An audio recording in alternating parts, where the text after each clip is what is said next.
Okay, for this video, I'm going to be continuing along in my little bit of networking series that I've started. There's a couple videos out. This will be the next one. This one is going to be hub, switch, router information. Basically, these are pretty much the same kind of devices. Hubs you pretty much will not see anymore. You may find one in a secondhand store. Maybe there are some manufacturers still out there making them. But a hub, basically, data comes in, data goes out on all the rest of the lines.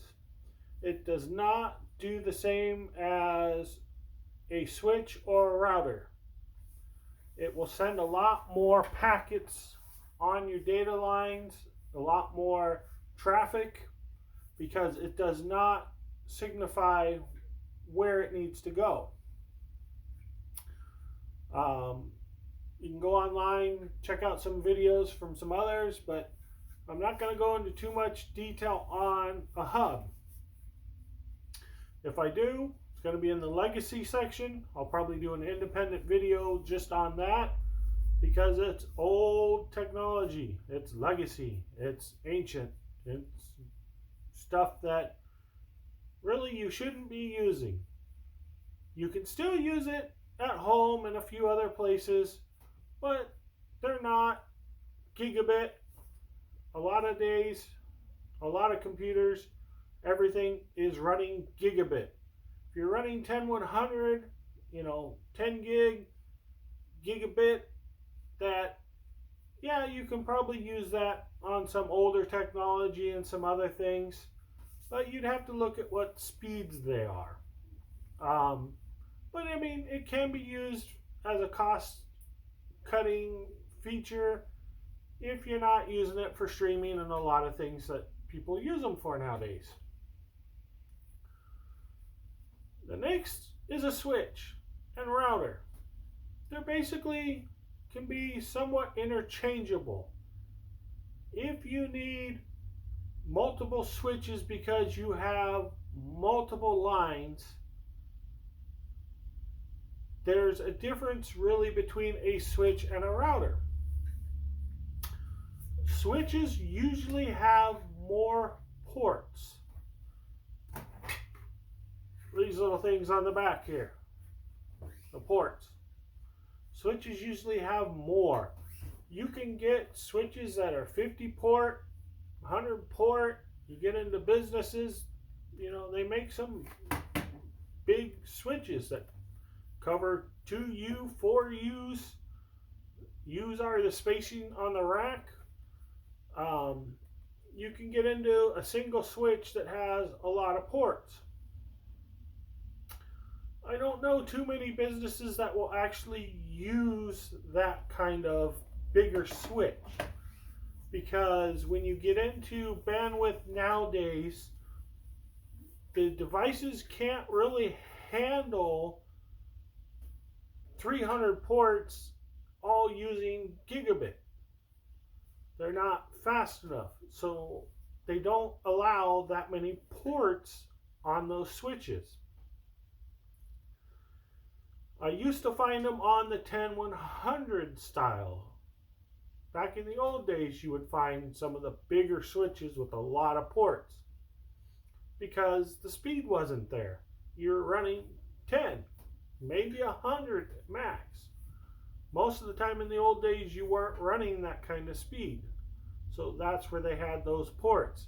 So if you see this out there online, odds are, look at it closely. Make sure you do your homework. Make sure you see what you're seeing. Odds are it won't be able to handle heavy traffic for a business environment or anything like that. Nowadays, these routers usually all have 5 ports on them. Usually that's enough. Especially, you can nowadays use a wireless router. There are routers out there that do have more ports, 10, 15 ports. and you can use multiple routers instead of using switches. Difference between routers is routers have more options in them on how you want to handle packages, how you want to handle things. There's some settings in there. Nowadays, you can basically use a Wi-Fi router, switch unit that is Wi-Fi also. So if you have your internet access on one side and you put this in, you can have internet access on one side, run a line out of here down to the other side of the building, put another one over here, or even in your house, one near the garage, one near the back, reverse either way, have a cable between the two. Then you can actually have, once you do that, you have your line that comes in from your modem that comes in here, goes through all the device here, gets all the settings. You have your network cable that runs out to that one. You plug it in to one of these back here. So you use one, and there's 3 available here you can use. From here, you can run off to, let's say you have a computer in the next room right next to the garage. Maybe you have a computer in the garage. Maybe you have a smart fridge or something that uses a network connection in your garage. You can plug it in here. The one in the house, maybe you have it right next to your computer. You can run a line into there. You can run a line up to TV.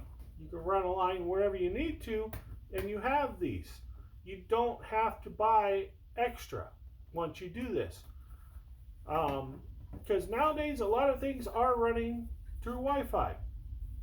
I've already done a little short video on Wi-Fi, but I wanted to do a video on this subject because everything's gotten a little bit more complex, but it's also gotten a little bit more simpler, where you don't have to use, like in the old days, I've mentioned on the other videos, devices that are stacked up. You have your modem, your router, your firewall, your wireless, all these devices that you could have, media sharing device, all these things that are there can actually be in pretty much 1 to 2 devices. You usually always have your cable modem device separate. Nowadays, you can get some fancier cable modems, some, other things from the companies that you get your internet from that may have a lot of these features in them. Cable modem I have has the ports, has the Wi-Fi, it has, a lot of the features on it already. If you're a basic home user, someone that's basically all they need, you have a smaller home, depending on what it's built out of, you may be okay with just that one device. Alternatively, you probably will need a second device somewhere because your internet's not going to travel all throughout the house or the property. If you have a 2-story, 3-story, you have a basement, you may have some areas that you're not getting signal. You may want to run a network cable, you may want to use a Wi-Fi repeater, you may want to do some other things. You may want to do an access point. Access points are similar to wireless routers, but they have a little less features. From there, you need the ports.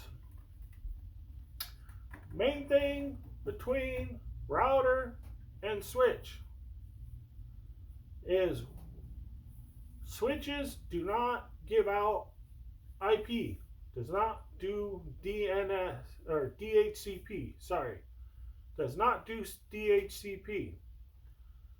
Some companies where you get your internet from will have maybe 1 or 2 ports. Depending on how that model is set up, they may not do DHCP. They may give you a IP address that comes out, and it's up to you from that point. You have a live internet connection from there that you plug into. From there, it is up to you to put your own router. I said router. That is a key factor in some of that. Is the router will give out the IP addresses to your devices on your network. It is the gateway device for all your devices to go out to their device. Gateway is another term that gets used a lot. You can have really multiple gateways on your network. This is one of the problems I've always had with networking stuff, terms, technology, is they always want to say your gateway is the one going out to the internet. Well, that's not always true. This is a gateway. This has a gateway IP. If you put another one on it down on this end, you have another gateway. This is a gateway, then your internet device is a gateway. Depending on how you configure these, can be complicated, could be simple. You can have that one give out IP addresses, or you can have that one talk to this one to give out IP addresses. You don't necessarily have to do Wi-Fi in both locations, but with the way technology is nowadays, it is fairly easy to do that. This one doesn't even have. A lot of them, like this one, is a business grade. It actually has where you put the screws in the wall and you hang it on the wall. The one I have personal use actually has that feature. It actually has where you put the screw in the wall, like you hang a picture frame or with the little notch in it. You put it on there, hooks down, and it hangs. You can find all those nice features now. You don't have to have them flat on a desk. You don't have to take up all your desk space. You can hang them on a wall. You can do a lot of nice things. So this is really why I'm doing this video, to make sure that you understand the difference between a router and a switch. Most networks at home, you will need a router, some kind of form of router. Nowadays, it's going to be pretty hard probably just to find a network router. I don't think a whole lot of people are using a plain old network router. Almost everybody's using a Wi-Fi device as their main router. If by some chance you have one at home already on your network, you can still use it. You can hook this device right into the router, plug it in, and you're good to go. One of the options you have is you can replace that with one of these. So you have your Wi-Fi and router all in one device. You have less power cables, should be less power draw, a lot less cabling, leaves it clean looking, and you just have your one cable out to wherever you want to go, and you just split it, or multiple cables out to your TV or wherever you have this. But with it being 2020, a lot of things have changed since I've been around. Since 2000, since 95, a lot of things have been changing. Wanted to do a video so that people understand the difference between hub, switch, router. Gateway is in your router device. You will hear these terms. Where do you get your internet from? Your internet is not necessarily your router or your gateway device. Those are different terms. If you're setting up security cameras and you're setting up other things, your gateway most likely can be this device. not your internet device. Just one of the factors I want to bring up. Routers are routers. They're not really too configurable. Switches are switches. Can be configurable. If you buy a thing called a smart switch or a configurable switch, you can configure the ports. You can configure what those ports do and what they have access to. A lot of the fancy routers and stuff, you can get into a lot of those configurations too. It goes back to finding out what you want, what you need, and doing your homework, shopping around, find out what product has what you want. I already have a video out on networking. I have a video out on the Wi-Fi. This video is routers and switches and hubs basically. Basically all do the same basic feature. It's just how many of these things you need and what you need. Nowadays, like I said, with it being so nice, with it all being pretty much integrated in one device, you can do a lot of things with these. The other device that I brought up in the other video was this one, the business line.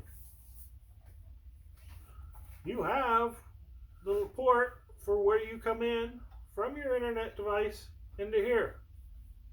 From here, you have your 4 ports. This one does not have a USB port on it. Some of the newer models do, that have support different features and all the different stuff. You have to research it, find out what model does what, because they may have lots of these models that are really similar. Plus, you know, it has the Wi-Fi. Plus, because this is a business edition, it has the firewall. That's kind of an important thing. You may want that firewall feature, because that firewall feature will control a lot of things that you may want to control. There's a lot of things you may not even care about or control at all. Things like, does this Wi-Fi talk to these ports? Do you want this Wi-Fi to even talk to port 1? Do you want it to talk to port 2? Do you want port 1 to talk to port 2? You got all these configurations. You have IP blocking, you have IP forwarding, you have anything you'd want to use in a business. With 2020, world's flipped upside down with people working at home and doing all kinds of things. As a business environment person that does IT work, you may have an email server. You may have a domain server. You may be hosting websites. You may be doing other things. You can set up your IP routing in this kind of a device. Really easy with firewall. Some of these other units will do that. Will do IP forwarding and do other things like that, but they don't have a firewall. Some devices do have firewalls. So that's just one of the little quick things I wanted to get out. I got a lot more videos coming, but for switches and hubs and routers, basically it's pretty simple nowadays, because you're not going to have a whole lot of devices you're going to be using. You're going to be using 1, 2, or 3 devices, but what features are on those devices? That's basically what you're going to need to look at, is what the features are. So for this video, make sure you hit subscribe, hit the bell, leave your comments down below. Check out all the other videos, because if I didn't cover it here, I'm sure I'm going to cover it in the next ones, or I've already covered it in the past. This is just the simple one on routers, switches, and hubs. Basically the same, but with features. Basically, you can buy a wireless router, has your router and your wireless all in there. I'm sure probably everybody already has them. Go to thrift stores, go to big box stores, you can buy them everywhere. Or you can just buy a simple router. But that's basically what I want to cover for this video. Thank you for watching. Check them all out. Lots of money, lots of information to come out. Lots for you to know. Check it out. Business, professionals, everybody will need to know this. Thank you.